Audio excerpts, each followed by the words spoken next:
ফ্রান্সে বাংলাদেশিদের উদ্যোগে আয়োজিত হচ্ছে সবচেয়ে বড় cricket tournament France Bangladesh premier league. দেশটির ক্রিকেট বোর্ডের অনুমোদন সাপেক্ষে যাত্রা শুরু করলো এই টুর্নামেন্ট।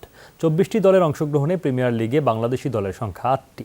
রোববার রাজধানী প্যারিসের সার্সেল এলাকায় জমজমাট আয়োজনের মধ্য দিয়ে উদ্বোধন হয় এই টুর্নামেন্টের। ফ্রান্স থেকে সহকর্মী আবু তাহিরের পাঠানো তথ্য ও ছবিতে বিস্তারিত। ফ্রান্স বাংলাদেশ প্রিমিয়ার লিগ এফবিপিএল এর উদ্বোধনী অনুষ্ঠান ঘিরে ক্রীড়াপ্রেমীদের এ উৎসাহ উদ্দীপনা। প্যারিসে বাংলাদেশিদের আয়োজনে প্রথমবারের মতো অনুষ্ঠিত হচ্ছে এ ক্রিকেট টুর্নামেন্ট।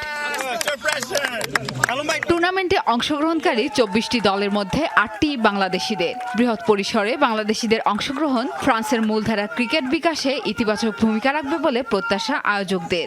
বাংলাদেশিদের অবস্থান দৃঢ় করার পাশাপাশি দুদেশের সম্পর্ক উন্নয়নেও ভূমিকা রাখবে বলে আশাবাদ তাদের। এই আয়োজন ফ্রান্সের ক্রিকেটকে আরো সামনের দিকে এগিয়ে নিয়ে যাবে। মূলধারার ক্রিকেটের উন্নতির পাশাপাশি সামাজিক সম্পর্ক দৃঢ় হবে।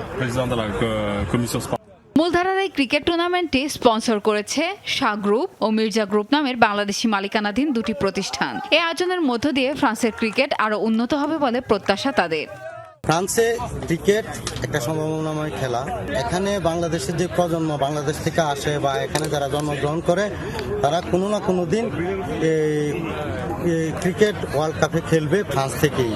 ফ্রান্স বাংলাদেশ ক্রিকেট সম্পর্কে 50 বছর পূর্তি উপলক্ষে আমরা এই এফবিপিএল আয়োজন করেছি, যাতে করে বাংলাদেশে যারা ভবিষ্যৎ বিদেশে ক্রিকেট খেলে এবং ক্রিকেটকে সমুন্নত করা বিশ্ব দরবারে। 18 জুন থেকে শুরু হওয়া এফবিপিএল এর এই আয়োজন চলবে চলতি মাসের 30 তারিখ পর্যন্ত। প্রিয়াঙ্কা চক্রবর্তী, যমুনা নিউজ।